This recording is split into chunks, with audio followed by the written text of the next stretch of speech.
This is the Lone Crater YouTube. We hope this video helps. In this video, I will show you how to make delicious pork asado. First, cut 2 pounds of pork shoulder into 2-inch cubes.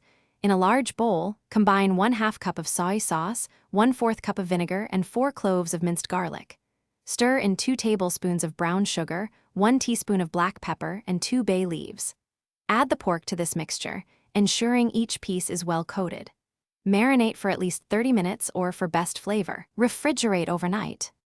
Next, heat 2 tablespoons of cooking oil in a large pot or Dutch oven over medium-high heat.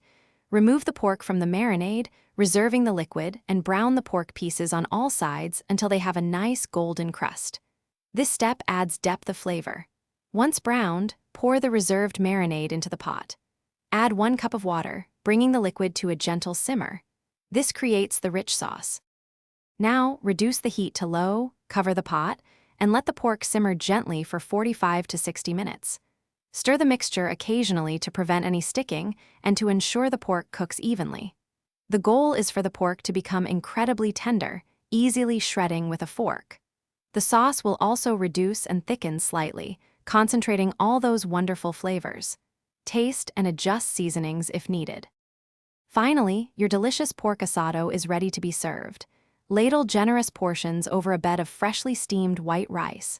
The rich, savory sauce is perfect for soaking into the grains. Garnish with some fresh chopped green onions for a burst of color and a hint of freshness. This dish is fantastic for family dinners or meal prepping throughout the week. Check the description for a link to those leak-proof containers and other great deals to help with your cooking. Thanks for watching. Consider subscribing if we helped you.